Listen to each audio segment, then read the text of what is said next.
Welcome to Sonographers in the Cities, where we connect through sound with your hosts, Lynn and Geselle.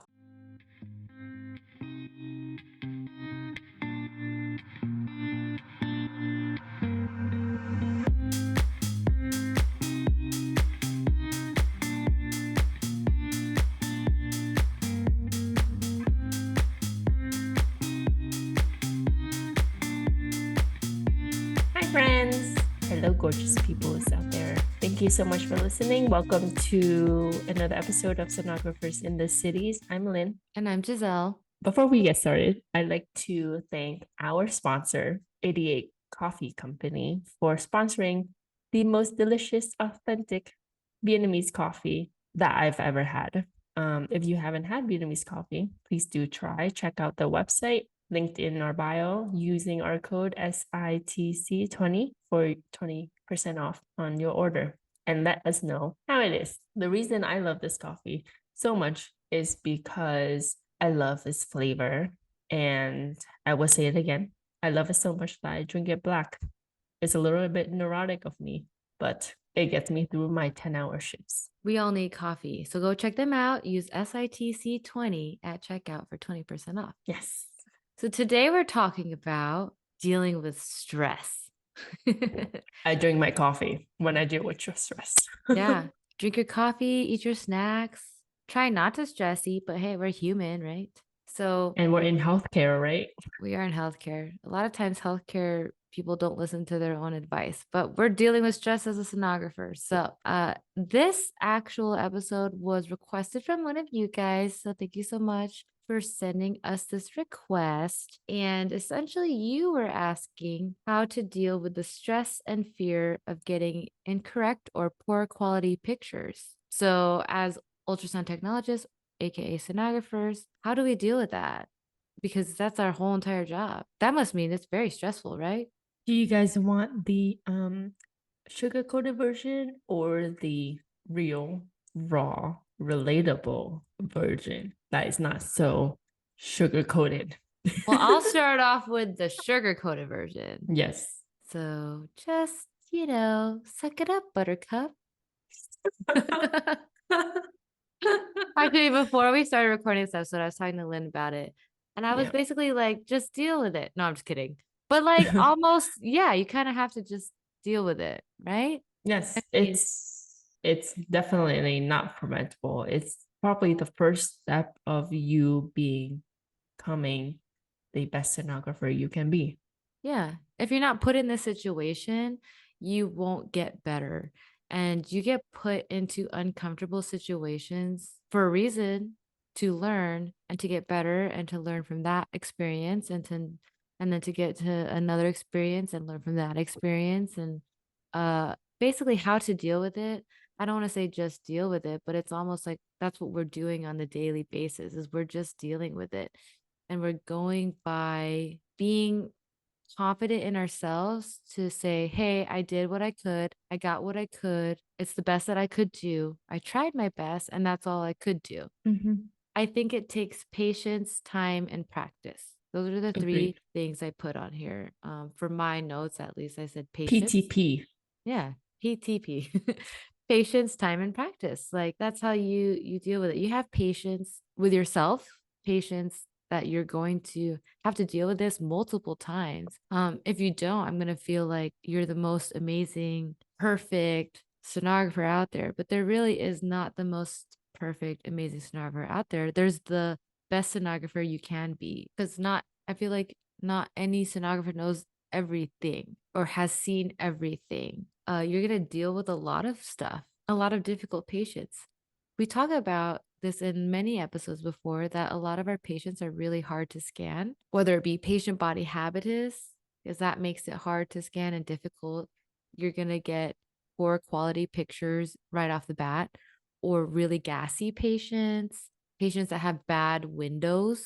There's nothing you can do to change a person's windows. Like, especially, I don't know how you do cardiac for those with like barrel chests, like where their ribs are like sticking out. And that's just how the patient is. You can't change anything about that. It's going to be very hard to get an image on that. Very good quality. Now, getting incorrect images, that's like a whole nother story, but you learn from getting things wrong. And they just make you either scan it again or have you bring the patient back. Obviously, you're trying to prevent that from happening. And that's why in your clinical site and while you're learning, it's best to make these mistakes during that time than when you're a sonographer on your own. But Lynn has been doing this for a year now. I can say this so easily because I've been doing this for 6+ years now. And that's the whole time and practice thing for me is I've had a lot of time to learn this. They say after 5 years is when you learn this. So Lynn, how do you feel after being 1 year in the field, dealing with the stress or the fear of getting incorrect and poor quality images? The fear is it's not there. It was when my first couple of months, it's like I don't want to get incorrect images. I don't want to get poor quality images. And sometimes I'm like, I'm not sure what I'm looking at. And now I think I'm more comfortable with that stress, with that fear. I Mhm. still have it. It's just I'm more comfortable with it and I've accepted it that it's going to be that way. It's just how I'm handling it. And how I'm handling is that, speaking up, saying that, hey, I can't get this, with, was it? I can't get this image. I can't find what was found in the prior patient's body habit is not great. Can you help me?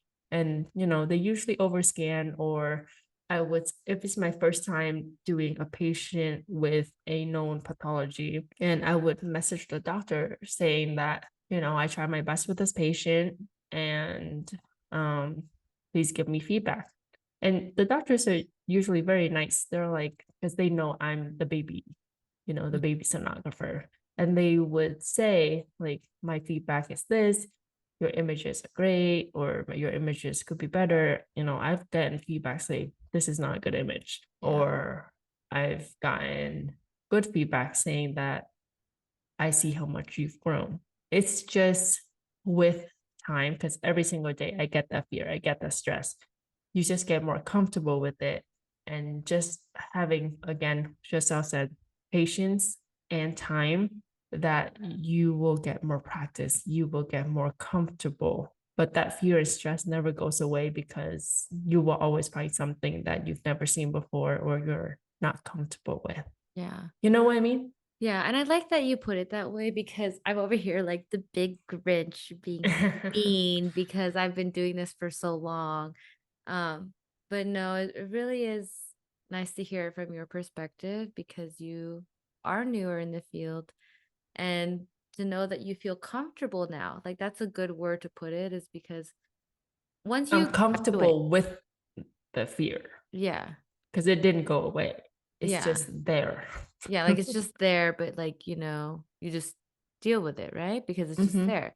So, it's not like you're running away from it or it's not preventing you from doing your job, but you're working hard to do what you can for your patient. I'm gonna give an example because today I had a patient that was difficult for me to scan. It was just a kidney ultrasound, which, you think a kidney ultrasound would be plain and simple, straightforward, right kidney, left kidney, bladder, IVC aorta. In some cases, they don't do the IVC and aorta, but at our hospital, we do. And I'm like doing my scan. There were no priors. And I was looking at the left flank area where the left kidney is supposed to be, and I couldn't see it. I'm like, that's weird. Can't see the kidney. Don't know where it's at. And I'm like thinking in my head, where's the kidney? Either this patient doesn't have the kidney, had it removed, or something. Like you have all these red flags popping up in your head. So, that's stressful. And I do have a fear of getting the incorrect picture because I'm like, what if I miss something? What am I doing? Like I'm trying to do the best that I can for this patient. So what they teach you in school or clinicals is to look at the groin area because they may have a pelvic kidney. So I'm looking at the right lower quadrant. I don't see anything. I go over to the left lower quadrant. It was a bit hard because they have a colostomy bag, which is like a little outpouching bag in their abdomen. So it was a little hard to get around it. But I saw something that looked like a kidney. Like it looked like a kidney. It was very small, like super tiny, maybe like 7 centimeters compared to the other kidney. And I'm like, is that the kidney? And I'm like questioning myself. And I'm like, I don't know. It looks like the kidney. It could be bowel, you know? Mhm. But look at me 6+ years later, questioning myself about is that a kidney or not? And I had the fear of like getting it wrong. So, of course, I took the images because you can always delete images later if you really needed to. But I took the images and I was like, okay, I think that's a kidney. Like, I mean, I put color on and it lit up like a kidney would. It just didn't stand out to me like an actual kidney. So I go down and then open the paperwork for that patient. And when I open the paperwork for the patient, it shows priors. And I'm like, wait a minute, there were no priors. But then I looked at the priors and it said this patient has horseshoe kidney. So for those of you who don't know what a horseshoe kidney is, it's the inferior poles of the kidney are still connected. So both of them are connected like a horseshoe. So it goes like around the aorta. It's like a horseshoe U. Goes around the aorta. And I'm like, okay, that's weird because I didn't see the kidney in the left flank area, which typically you will see it. So I'm like, this patient's had priors. For some reason, I can't find it. So I did what I uh, thought was correct, which was look up the past to see if I could find the patient's old images. Sure enough, it's on a different account number. And I'm like, oh, great. Like there were prior images. And I took like 40 minutes trying to figure out if this is a kidney or not. But it was there, a kidney on the left side. So I'm like, why didn't I see the kidney on my exam? It was the strangest thing. I know the priors from 2 years ago, but obviously, that was very stressful for me. For a whole hour, I was stressed out about that patient, and then to see that they had a prior, and then I could have if I had known that prior was there, I could have done a little bit better. That's why it's important to look at priors of your patient's exams. Mhm. But at the end of the day, I was stressed out. I had this fear, and now I'm like, why did my kidney look weird than their kidney from before? So even to this day, I still get stressed out and the fear of missing something or getting something wrong. But at the end of the day, they ordered a CAT scan and there's all these priors. So a patient can have other options like getting a CAT scan, MRI. Ultrasound's not the end all be all. So you just have to know that you are doing the best you can for your patient. I know that I did the best that I could with taking those images and describing what I saw. And I should have just left it at that. If you really do care about your patients, you're going to think really hard about your exams. And I know a lot of sonographers really do care about their job and what they do. So if you are feeling like this, like stress and fear, it's because you're a good person. You are trying to do your best, but just don't beat yourself up for it. It's inevitable. It's not preventable. It will always be there. It's your first day on the job, you're gonna feel it. Your 100th six day on the years, job. yes, 6 years in, you're gonna feel it. So you just suck it up, buttercup, and do the best you can. Yeah. When you feel And that way, think about us. Think about us. Hey, think about us saying suck it up, buttercup. hey. And speak up, ask for help, because that's how you get better. Yeah. So, just know that you're not alone. Dealing with stress as a sonographer is a common thing. It's an everyday thing. Very. People don't realize it's a stressful job. For some reason, it's listed as one of the least stressful jobs, and it's not, in my opinion. I'm guessing they're not sonographers or ultrasound technologists. Yeah. We always talk about how stressful this job is because we want you guys to know the real, raw, and relatable part of sonography. And that's what our podcast is for. That's what we're here for. And that's what the community is for. So just know that you're not alone. We appreciate you guys and just do your best every day. Do your best. I also have one more thing to add. Mhm. Take a personal day for yourself, self-care. No matter how stressed work is, once the week is over or once, you have your day off, enjoy it. Don't think Mhm. about work. Think about your mental health. Think about what you deserve because you worked hard the past couple of days. Yeah, this job is hard. So take care of yourself first.